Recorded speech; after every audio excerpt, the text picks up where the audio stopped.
Donald Trump जब से America के राष्ट्रपति बने हैं तब से बवाल मचा हुआ है। कभी अपने बयानों को लेकर तो कभी अपने कामों को लेकर वो पूरी दुनिया में चर्चित हैं। इस बीच ट्रंप को यमन के हूतियों को सुधारने के लिए भी जाना जाता रहा है। डोनाल्ड ट्रंप ने हूतियों को सुधारने की चेतावनी तक दे डाली है। बावजूद जब वो मान नहीं रहे थे तब ट्रंप ने यमन के हूतियों का डेथ ऑर्डर तक जारी कर दिया है।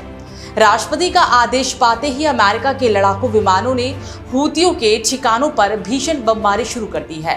ट्रंप ने शनिवार को यमन के हूती विद्रोहियों के कब्जे वाले इलाके पर सिलसिलेवार हवाई हमलों का आदेश दिया।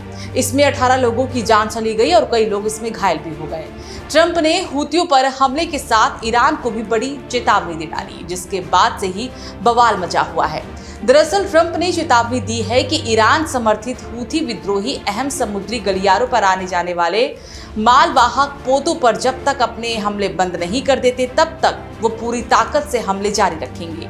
हूती विद्रोहियों ने कहा है कि इन हवाई हमलों में कम से कम 18 आम नागरिकों की मौत हो चुकी है। ट्रंप ने सोशल मीडिया पर एक पोस्ट में कहा कि हमारे बहादुर सैनिक अमेरिकी जल मार्गों, वायु और नौसैन्य संपत्तियों की रक्षा करने और नौवहन की स्वतंत्रता को बहाल करने के लिए आतंकवादियों के ठिकानों, उनके आकाओं और मिसाइल रक्षा तंत्र पर हवाई हमले कर रहे हैं। उन्होंने कहा कि कोई भी आतंकवादी ताकत अमेरिकी वाणिज्य और नौसैनिक पोतों को पूरी दुनिया के जलमार्गों पर स्वतंत्र रूप से आने जाने से नहीं रोक पाएगी। ट्रंप ने ईरान को भी चेतावनी दी, वो विद्रोही संगठन का समर्थन बंद कर दे, अन्यथा उसे अपने कृत्यों के लिए पूरी तरह से जवाबदेह ठहराया जाएगा। हूती विद्रोहियों ने शनिवार के शाम को सेना और सऊदी अरब की सीमा पर विद्रोहियों के गढ़ सादा में शनिवार और रविवार को हवाई हमले की सूचना दी। उन्होंने रविवार को सुबह सुबह होदीदा, बायदा और मारी प्रांतों में भी हवाई हमले होने की जानकारी दी।